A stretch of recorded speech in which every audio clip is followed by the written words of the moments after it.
Welcome back to Soulful Scrutiny. With me today is the Honorable Arnhim Eustace from St. Vincent and the Grenadines.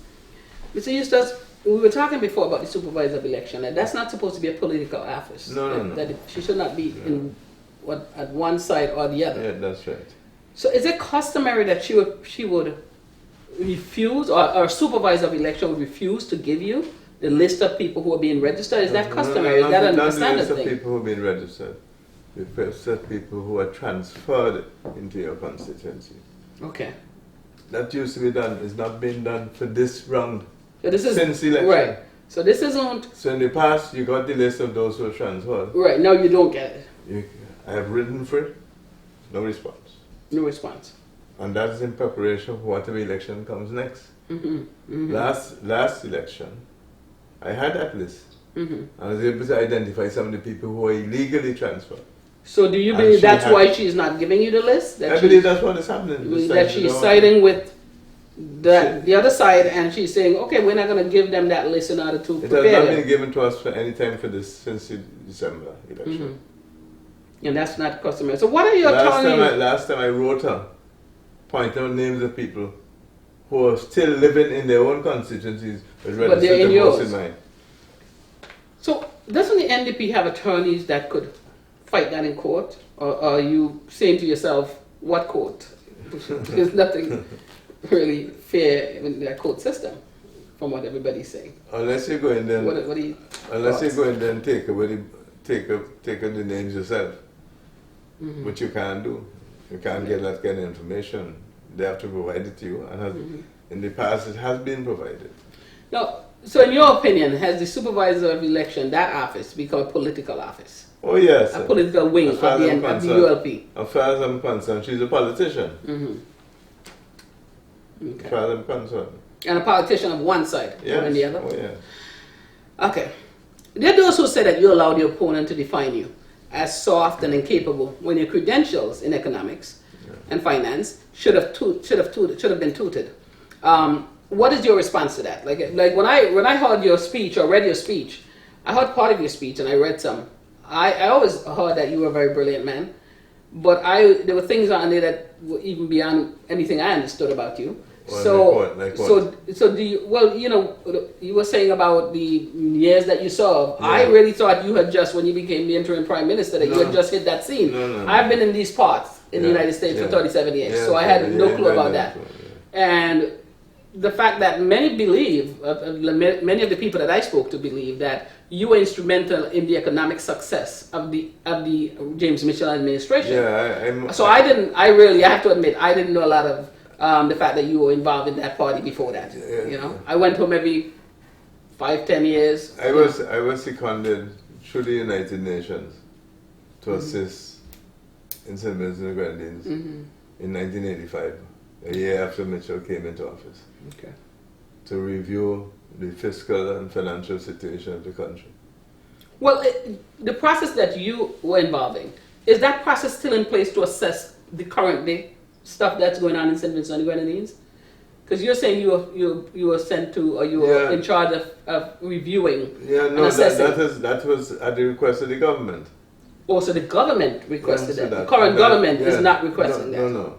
And that was done by Mitchell to the CDB, and the CDB seconded me through the United Nations to serve in St. Vincent for a year and a half. Okay. Right? Which the United Nations paid me for. Right. I didn't go there as a... So the United Nations thought you were someone who had the financial they ability. accepted that I could do it. Well, don't be modest now. So the United Nations felt... You had one guy at the... what's the name of the bank that you were at? The CB... Caribbean Development Bank. Okay, CDC. Okay. That gentleman didn't get you the first time because you said Prime Minister Milton Cato kind of blocked you. That's for CARICOM. Right, for CARICOM. But now he went to a new position at the bank and he said, I want this guy. Yeah. Okay. Now the United Nations is getting you because James Mitchell administration asked for this assistance. Yeah. And they had the confidence in you. Yes. To put you to assess things that were going on in St. Vincent and Grenadines. So, are you are you saying that, you know, he hasn't defined me? That's just those who want to believe what he's saying. Yeah. That's what I'm saying. You Okay. see, people accuse me of being not blowing my own trumpet. Let me put it that way. It's not attractive when you blow your own trumpet. Yeah. That's my feeling also. But Like people like others. you to say, people like you to say those things. Yes. You know. Yes. But that's not my style. Because I don't think a person who is a real leader toot their own horn. That's just me. And you know, those who say, I read someplace where someone said, a leader does not appoint himself as a leader of a party, of a club, of an organization. He should be someone who has done something exemplable. Mm-hmm. Someone who has done something so amazing that others, his peers, elected or selected him to be put in a position because of his exemplary skills. Yeah, I agree with that. And I think I tend to agree with that as well. So you were instrumental in the economic success of the James Mitchell administration. I know you're a very humble man and you don't want to admit that. A man who today, many are blaming for aligning with Dr. Gonsalves, who's an opposite party than the party that he fathered, to paint this image of ineptitude of you. What is your response to that? Well, Mitchell has made a number of statements, which I think he knows are not true. So he knows better.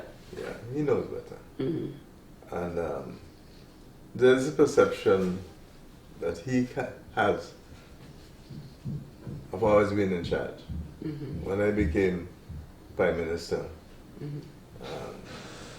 I believe he must have assumed that he could tell me what to do. And you were in charge. And I was in charge. Mm-hmm. I did not permit that at all. Mm-hmm. Indeed, even when I was not Prime Minister and Minister of Finance, the occasions when we had to differ. For instance, one time he wanted me to give a loan from the National Insurance Scheme to the government. Mm-hmm. And you said no. I was the chairman of the National Insurance Scheme, but he was the Prime Minister. I told him no. I would not do it. Right. So he was not able to make any determination, which I didn't think was right. I stuck to my guns in matters of that sort. Okay. Okay. Activist Lizette King has been keeping vigil outside the electoral office since December 9th and has vowed to do so until there are fresh elections. There are many who say the NDP should have rallied behind her to bring pressure to Dr. Gonsalves' administration, but instead she's being viewed by the ULP as a handful of disgruntled people and not taken seriously. Why has there not been more support by the NDP for Ms. King and her group? Or is there? If not, why is she not viewed as receiving the support of the NDP? Yeah, but I mentioned that a while ago. I am disappointed myself in that, in terms of some. But I want to get into it a little bit more. Own candidates. Yeah, we did touch on it, but I want to get into it a little bit more because it has gotten to the point. I think in the beginning, people started seeing this as, you know, this believing there's election fraud, and then she's there and she's, you know, protesting and so forth. But then it almost got to the point where, and I give her credit, she hasn't let up. Yeah. Where she's not being viewed as being serious, you know, because of the lack of support around her. And we touched on it earlier. So I want you to get into that a little bit more for me. Yeah, listen, first of all, first thing we have to recognize is that many of the occasions which we sought to have large attendance at the protest didn't materialize.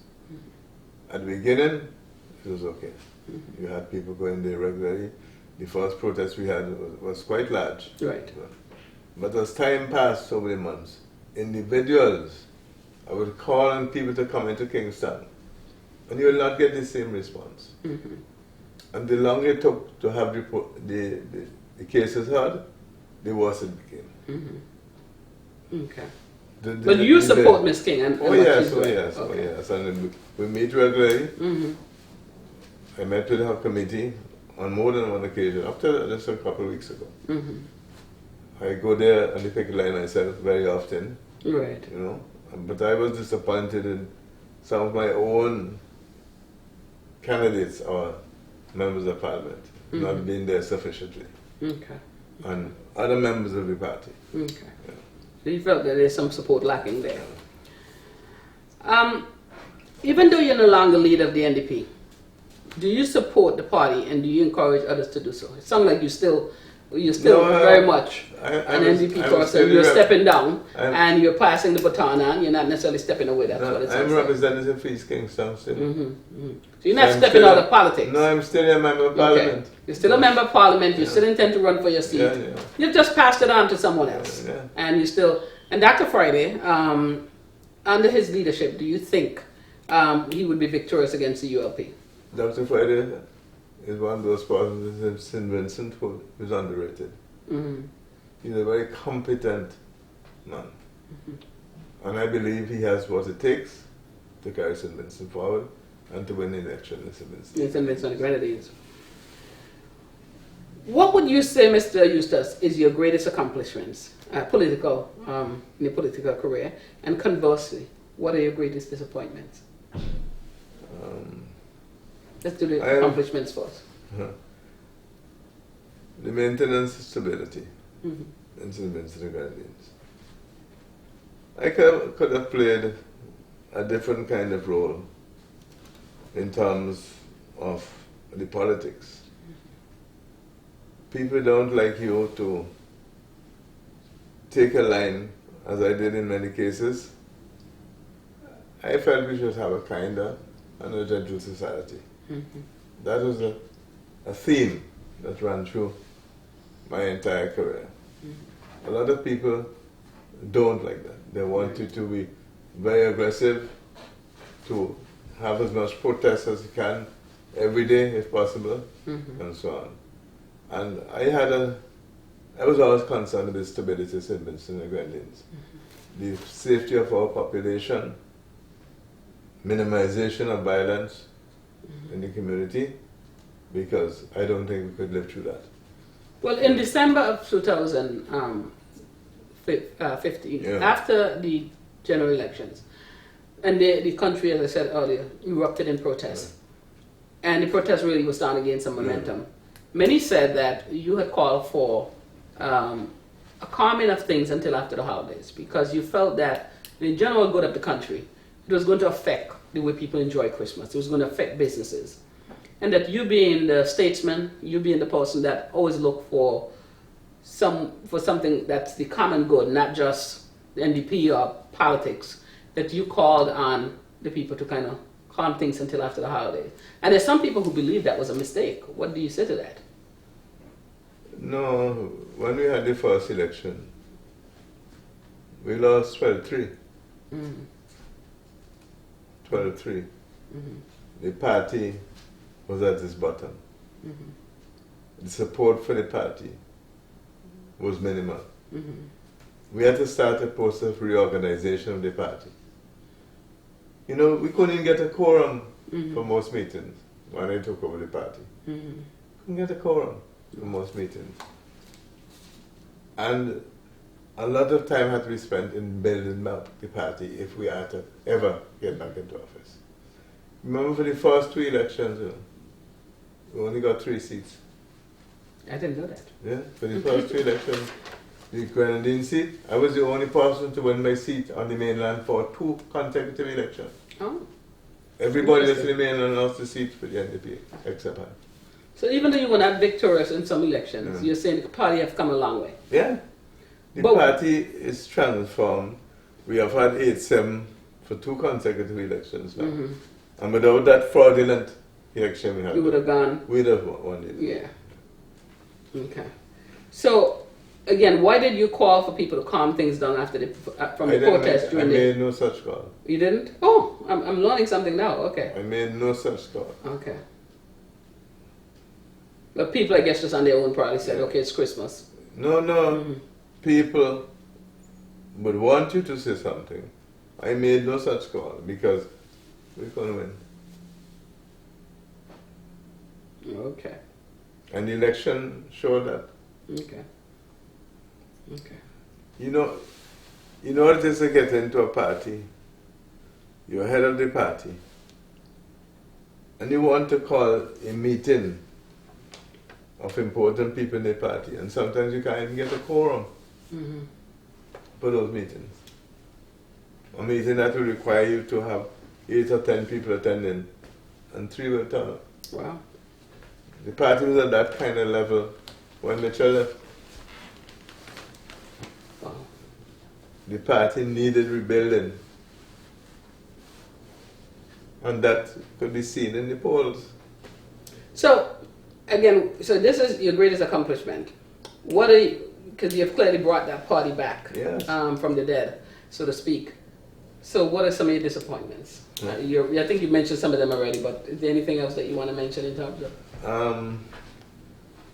In terms of disappointments, and this is tied back with the politics, and is that we believe we had the best economic programs to carry St. Vincent forward. But given what is happening on the ground and the state of the party, it took us longer to rebuild. Much longer to rebuild. Even now. Because of the depths in which it was, and then to bring it out. Even now, if we had won in 2015, we would have had the party and the country in a better economic footing after 1 year. Okay. You know, each year you have to look at the budgets of the country.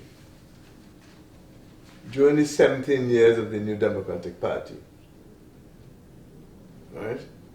Before, during the Mitchell regime, when I was fiscal advisor and so on, part of that, we always operated on a surplus in the budget. You know? So up until the NDP, up to the end of the administration of the NDP, we had a surplus all the time. And what do you have now? Huh? What do you have now? Deficit down the line. Wow.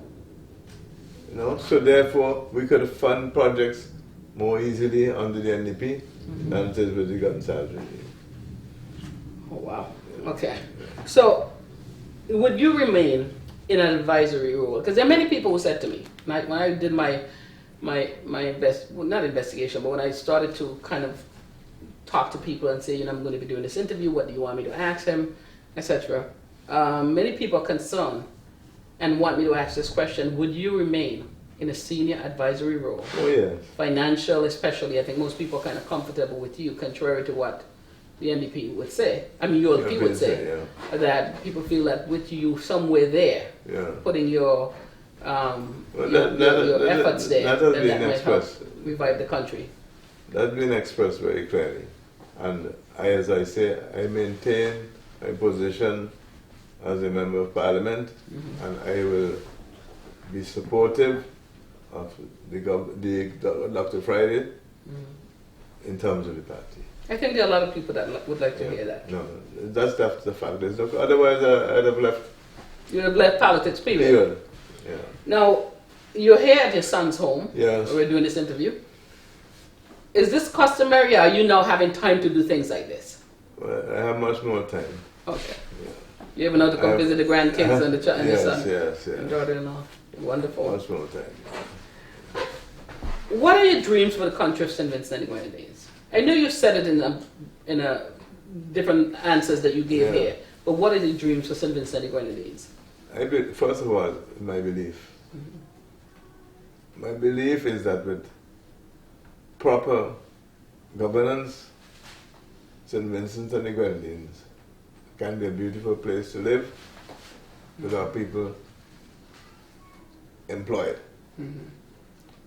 There's no need for St. Vincent and the Grenadines to be in the position that it is today. I don't accept this argument about the world economic situation is responsible for our present condition. St. Vincent has had negative growth now for several years. Wow. 4 years of negative growth consecutively, and then subsequently minimal growth. You take St. Kitts, a country smaller than us, half our size, they register 5% growth. We can't register 1 or 2%. Right. You know? Wow. And other countries in the region, I know of things that I could do today if I were in office. That would change that in 1 year. during coming up to the general election, one saw you out and about. You were talking to the farmers, you were talking to people, get their feedback. Yeah. And it's kind of interesting when people hear this kind of impression of you that the Prime Minister has, or at least pretends to have, or have. I don't know what the real answer is, but we saw you out and about. You were talking to people, you were getting feedback. Yeah. We didn't see as much of some of the other candidates. Maybe they were. Maybe people just follow you around more because you're the leader. Yeah. So do you feel that they all should have been do you feel that if more of them were in touch with their constituent, or speaking to people the way you were, that they would have been victorious? Some of the ones who did not win, that is, might have been victorious in their seats. I don't believe that we lost the election because of that. Mm-hmm. I believe we lost the election because of the fraud with the votes. But I guess what I'm trying to get at is, okay, so let's say there's fraud, right? But let's say there was more winning of other seats. Yeah. Then the fraud might not have even been effective. What do you say to that? Yeah, the difference is one seat. That's true. The difference is one seat. You know? And you can always say, well, say a particular individual could have done better. You can always say that. Right? But it is difficult to measure the extent to which people voted who were not eligible to vote in particular constituencies. I know a case of a lady in my constituency who was very powerful in size, and a van came with people to vote, and she just put up her hand and started making noise. The van turned around and went back to the constituency she came from. Wow. Those people came there to vote, and they were on the list. Wow. Because of the threat. Away. They moved away. There was another individual who was the relative of my opponent who came from another constituency to vote, and people challenged him, and he said, I don't know why they sent me here. Oh my dear. So you say, well, if I'm hearing this correctly, to those who are saying, they've got what they paid for, that people shouldn't say that because you feel strongly this election, based on some of the things that you explained, was stolen. And you can't blame people for losing the election if... No question of that. We played an interview. There's fraud. We played an interview with a lady who was an agent of ours, being called by my opponent to get the names of my agents. I think I heard that. Yes. We played that interview. Okay. And isn't that person now a part of the government? He is the minister of government. Their seat? He didn't win. He did not win, but he's a minister. I won that seat. He's a minister. Oh, he was running against you? Yeah, he ran against me.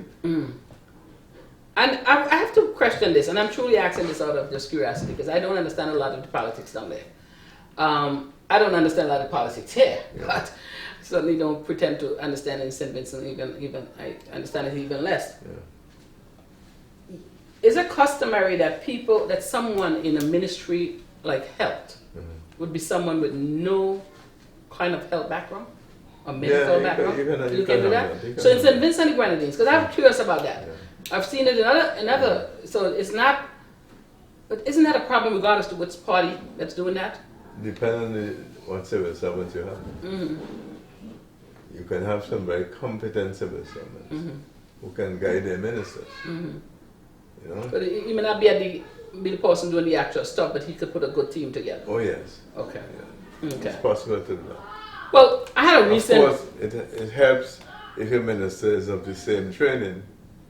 Right. But that could be a hindrance also. Right. He might take a political decision. Okay. As distinct from a health decision. Okay. I see what you're saying. So that's not unusual. Yeah. I had an interesting situation on my job where twice a colleague sent me links to the crime going on in St. Vincent and Grenadines. And I was quite offended. Yeah. One was the situation at Vermont where this man had held this woman, allegedly held this woman captive for a couple of months. Yeah. Another one was the man who just killed, they believe he allegedly killed 4 people. Yes. And he sent me this link. And I became very offended because, not to give names or where he's from, but he's from a country that they have a lot more crime. And I said, don't do this. Don't send this to me. Yeah. Okay, I don't know who these people are, but I was kind of embarrassed. I'm going to be honest with you. No, because of the level of crime that's is going on in St. Vincent. Do you see that situation, crime, the cries about corruption, easing up? Do you see this getting better under this administration? No. I think it's going to get worse. As a matter of fact, considerably worse. I think that will become. Wow, that's troubling. We have so many crimes now, and people are not punished in many instances. Are they not punished because of party affiliation? Oh yes, you have that too. So if I kill you, I'll either not do much time or I'll do little time because I voted for you? You have that in St. Vincent and Grenadines. Wow. Where people are not charged or not treated the same way that another person is treated in terms of the law. So when people are saying that everything in St. Vincent these days is along party lines. It's politics, yeah. Is it party so politics. You're saying you live there and this is true? Yeah, this that's is our party reality. politics. You know, we have brought a case against one of the agents in the election for the ULP. In fact, he was a returning officer. The law has been amended, which gives the Director of Public Prosecutions the right to not allow you to go to court. So he has now stopped that case which we filed. He has to give a fiat if the case is to be filed. Wait. So the Director of Public Prosecution there is the equivalent of what we call an Attorney General here, am I right? About? Yeah, I don't know. Attorney General, District Attorney. Yeah, but he's the one who determines what goes to trial. To trial, yeah. So now he's got the rights to determine if a case doesn't go. Yeah. He has to give a fiat for the case to go. So you're saying that he's not doing that in a lot of cases if it's along party lines? For instance, one of the agents there who is responsible for putting those ballots that I spoke about without the proper marking. We have brought a case against him. And he's not going to... The director has not given approval. He has turned it down. So it can't appear in the court. So the Director of Public Prosecution, is he also not like the Supervisor of Election where it's not supposed to be somebody who's doing things against? It shouldn't be like that. But it's your opinion that it is? He was a member of the party. He was a senator of the Labour Party. Okay. He used to work as a lawyer in Gonsalves own law office. And was a senator. Now, Dr. Gonsalves is no stranger to scandals. We know that there have been accusations against him of rape and molestation. And to date, as far as I know, he has not stand trial or been charged or any serious investigation that I know of done in those cases. Okay, it's right. Do you think that is because, again, that everything is party line and these people are basically on his side? That's politics. It's politics. I have a gentleman who's here with us, and he doesn't want to be on camera, but he came all the way from Long Island with me, my son, my 13-year-old son. Yes. And he said to me yesterday, now normally he helps us with the camera and the equipment and so forth, and he said to me, and I can't get him to put anything decent on, meaning decent in my opinion, where he would want to put like sweatpants and jeans and so forth. And he said to me yesterday, he said, "Mommy, I'm going to dress in black and white." I see. I said, "Really?" I said, "Why?" Well, he said, "Because he's a very, he means like white shirt and black pants, as you can see." Yeah. And he said, "Mommy, he's a very important man, and I want to dress well." So he came all the way in the rain from Long Island, and we drove, oh my God, I don't know, we must have driven like over 50 miles. I don't remember how much, but we drove quite a way. And he said to me something in this morning as we were leaving. I said, "Do you have any questions that I want to ask, that you want me to ask Mr. Eustace?" Because I know he would not ask you.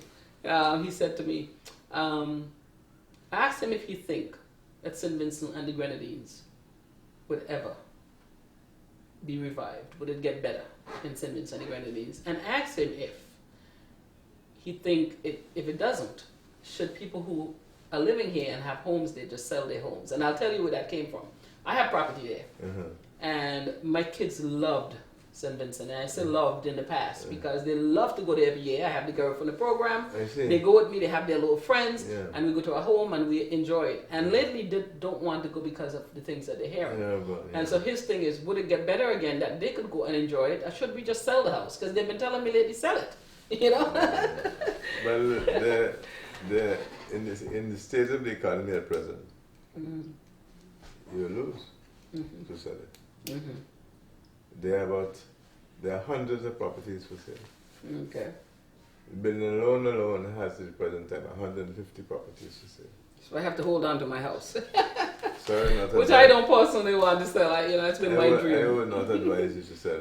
But do you think it will get better? Economy? You're confident? You're confident? You said it before, and I know I keep asking things. But you're confident that we have to win. The NDP would win, and that the economy would be revived. What you're raising is a very serious question, and we haven't discussed that, but the whole banking system and so on, and the OECS.